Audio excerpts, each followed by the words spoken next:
मैं हूँ मुज्तबा। आज भी हम मैटर की क्लासिफिकेशंस को देखेंगे। तो लास्ट लेक्चर में हमने मैटर को इस जगह पे डिस्क्राइब किया था। ये जगह थी हमारी जिसको हमने डिस्क्राइब किया था, ये वाला हिस्सा जिसको मैं मार्क कर रहा हूँ, ये हिस्सा हमने डिस्क्राइब कर लिया था। आज हम इस पार्ट को डिस्क्राइब करेंगे। ये है मैटर की क्लासिफिकेशन। क्लासिफिकेशन क्या है कि इसमें दर्जाबंदी इसको कहते हैं उर्दू में। यानी कि हम डिस्क्राइब करेंगे कि किस किस जगह पे क्या क्या चीज़ें एग्जिस्ट कर रही होती हैं। मिसाल के तौर पे यहाँ पे जो चार्ट में दिया हुआ है इस क्लासिफाइड एज प्योर सब्सटेंसेस और मिक्सर्स। यानी मैटर अब एक पार्टिकल है, पार्टिकल किसी और पार्टिकल के साथ कंपोज होता है, तो वो क्या सॉल्यूशन जनरेट करता है, मिक्सर जनरेट करता है, या उसकी अपनी हैयत बरकरार रहती है, यानी अपना स्ट्रक्चर ही रहता है, यानी कंपोज नहीं हो पाता। मेटल है, नॉन मेटल है, मेटलाइड है, मिक्सिंग कैसे होती है, ये सब हम इसमें देखेंगे। तो हम इसके चार्ट को डिस्कस कर लेते हैं पहले। तो पहला हिस्सा है प्योर सब्सटेंस, जो डिस्ट्रीब्यूट होता है एलिमेंट्स और कंपाउंड्स में। और एलिमेंट्स जो हैं वो होते हैं मेटल्स, नॉन मेटल्स और मेटलाइट्स। और मिक्सर जो हैं वो दो हिस्सों में तकसीम हो जाते हैं, एक होता है होमोजेनियस मिक्सर्स और दूसरा हेट्रोजेनियस मिक्सर। तो आगे चलते हैं और इन सब को डिस्कस करते हैं कि ये क्या क्या चीज़ें हैं। हमने ये डिस्कस किया था कि मिक्सर्स दो टाइप्स के हैं, और एक है हेट्रोजीनियस मिक्सर और दूसरा है होमोजेनियस मिक्सर। तो इस वक्त हम हेट्रोजीनियस मिक्सर को देखते हैं। Heterogeneous mixer is one that is not blended smoothly through out, यानी कि वो मिक्स नहीं होता, वो इस तरह की उसकी कोई कंपोजिशन नहीं होती जिसमें वो एक ही शक्ल नज़र आए उसकी। मिसाल के तौर पे स्मोकी एयर, हवा में आपको डस्ट भी होती है और स्मोक भी होती है, धुंध वगैरह भी होती है। मडी वाटर, जो कीचड़ जिसे हम कह सकते हैं, वाटर एंड ऑयल। और इसमें आप पिक्चर में देख सकते हैं कि पानी का बीकर है और एक ट्यूब है जिसमें हमने ऑयल डाला हुआ है। जिस ऑयल को हमने पानी में जब डाला तो आप देखें दो फेजेस में है ये लिक्विड, यानी कि पानी और उसके ऊपर ऑयल आया हुआ है। तो इस तरह के मिक्सर्स को हम हेट्रोजीनियस मिक्सर्स कहते हैं। अब हम बात करेंगे होमोजेनियस मिक्सर्स की। A homogeneous mixture is one that has a constant composition throughout. A homogeneous mixture is also called a solution. जो heterogeneous mixture है वो मिक्सर को मिक्सर ही कहते हैं, लेकिन जब homogeneous mixture पे बात आती है तो उसको हम टेक्निकली solution कहते हैं। एग्जाम्पल देख लेते हैं।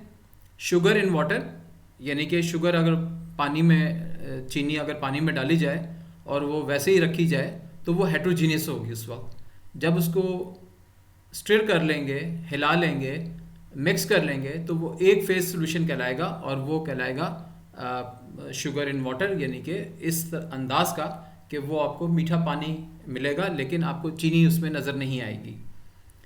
Air in gases, solution containing nitrogen, oxygen, argon, carbon dioxide, water vapor and small amount of other gases। अब जो हवा है, हवा में बहुत सारी गैसेस हैं, उसमें डस्ट पार्टिकल्स भी हैं, उसमें वाटर वेपर्स भी है। तो ये बेसिकली मिक्सचर है लेकिन ये गैसेस का सॉल्यूशन है। तीसरे हिस्से पे आते हैं। N alloy is a homogeneous mixture, जिसको हम सॉल्यूशन भी कहते हैं, of two or more metals or of metals and non-metals. Alloys are considered to be a solid solution. तो पहली पिक्चर जो है हमारे पास दो बीकर्स में, एक में हमने अल्कोहल डाला हुआ है और दूसरे में पानी है। जब इसको मिक्स करेंगे बीकर में तो आप देखें कि वो मिक्स इस तरह हुआ है कि वो होमोजेनाइज हो गया, यानी कि एक ही चीज़ नज़र आ रही है। दूसरी तस्वीर में आप देखते हैं कि चम्मच, कांटा और छुरी है, यानी फॉर्क, नाइफ और स्पून। तो when nickel and chromium are mixed with iron the result is stainless steel. This is hard and rust proof. It is used for cutlery and equipment in chemical factories. अब सिलसिला ये है कि ये जो आपको चम्मच वगैरह नज़र आ रहे हैं, कांटे, छुरी, ये स्टेनलेस स्टील की होती हैं। इस तरह आपके पास प्लेट्स वगैरह होती हैं और इक्विपमेंट्स होते हैं जो स्टेनलेस स्टील के बनते हैं। बुनियादी तौर पे स्टेनलेस स्टील एक मिक्सचर है उन मेटालिक एलिमेंट्स का जिनको मिक्स करके हम कोई और प्रोडक्ट तैयार करते हैं, जिसको हम नॉर्मली एलॉय कहते हैं। तो एलॉय क्या है? एलॉय वो सॉल्यूशंस हैं जो मेटालिक एलिमेंट्स के हैं। तो स्टेनलेस स्टील के बारे में बता दूं कि नॉर्मली इसका 70% जो है वो आयरन है और 20% जो है वो क्रोमियम है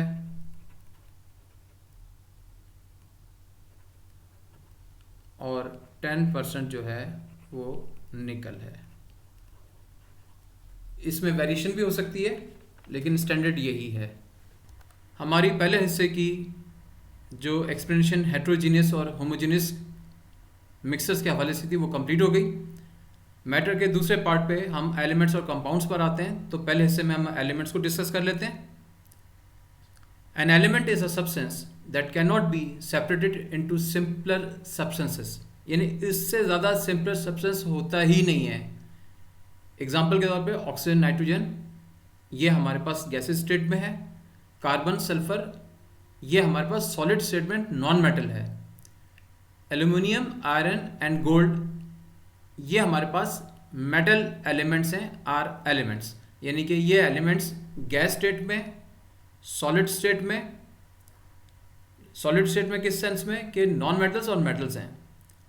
तो elements can be metals, N element that is shiny and that conducts heat and electricity well, यानी कि वो मेटल्स जो हीट और इलेक्ट्रिसिटी को कंडक्ट कर सकते हों, वो मेटल्स हैं। नॉन मेटल्स क्या हैं? An element that conducts heat and electricity poorly and that does not form positive ion in an electrolytic solution. जो इलेक्ट्रोलाइट्स होते हैं जिसमें सॉलिड और लिक्विड का कंपोजिशन होती है, जो इलेक्ट्रोलाइटिक सेल्स वगैरह होते हैं, बैटरीज की एग्जांपल दी जा सकती हैं, उसमें नॉन मेटल्स का जो एलिमेंट है वो पुअर कंडक्ट करता है और does not form positive ion, तो पॉजिटिव आयन जनरेट नहीं होते।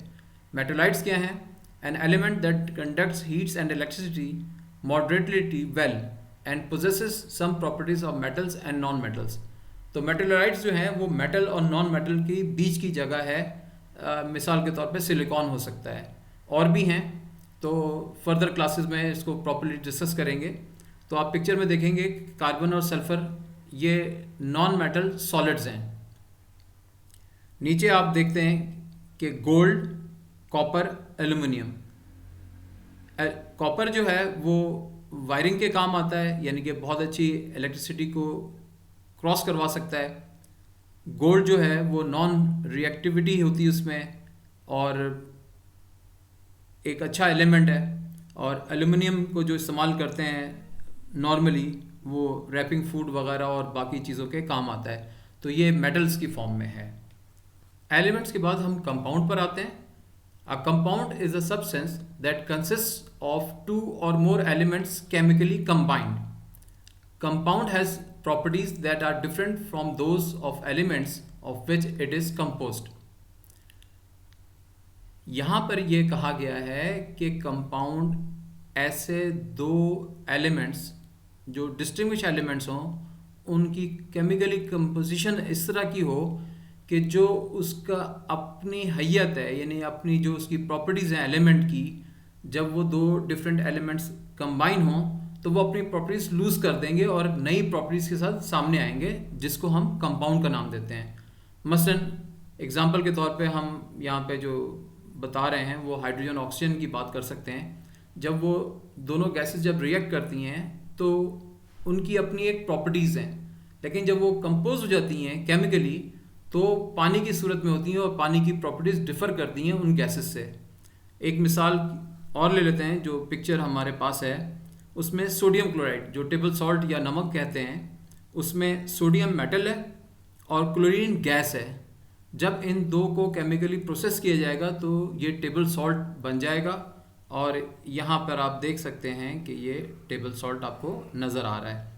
तो ये केमिकली कंबाइन होने के बाद आपके पास सॉल्ट आ गया, और इसको अगर डिकम्पोज करें तो ये दो हिस्सों में फिर अलग हो जाएगा। अब हम मैटर को समराइज कर लेते हैं थ्रू चार्ट। मैटर के दो हिस्से हैं, एक वन इज़ प्योर सब्सटेंस और दूसरा है मिक्सचर्स। तो मिक्सचर्स में हमने बात की थी होमोजेनियस मिक्सचर। उसमें आप देखेंगे तस्वीर में कि एक इंस्ट्रूमेंट है जिसको जो ब्रास का नाम दिया गया है वो कॉपर और जिंक की कंपोजिशन से बना है, लेकिन ये होमोजेनियस मिक्सचर है। हेट्रोजेनियस मिक्सचर में हमने कॉपर फिलिंग्स डाली हैं पानी में, लेकिन वो मिक्स नहीं हुई। जिस तरह मैंने अभी मिसाल दी थी कि अगर चीनी पानी में डालें और उसको हिलाएं ना, तो वो हेट्रोजेनियस मिक्सचर है। जब वो थॉरली कंपोज हो जाएगा तो वो होमोजेनाइज मिक्सचर कहलाएगा। प्योर सब्सटेंसेस पर आ जाते हैं। एक सिर्फ एलिमेंट है, यानी कि अगर गोल्ड है या कॉपर है या आयरन है तो उसके तमाम एटम्स उसी के होंगे। और कंपाउंड्स क्या हैं? कंपाउंड्स वो हैं जो केमिकली कंपोज हो जाते हैं। जैसे यहाँ मिसाल दी, पानी जो है वो दो एलिमेंट्स हाइड्रोजन और ऑक्सीजन की कंपोजिशन से बनता है, और जो उसकी अपनी प्रॉपर्टीज़ हैं हाइड्रोजन और ऑक्सीजन की, वो ख़त्म हो जाती हैं और पानी की एक नई प्रॉपर्टी के साथ वो आ जाता है। तो this is called a compound. मुझे उम्मीद है कि ये आपको क्लियर हो गया होगा।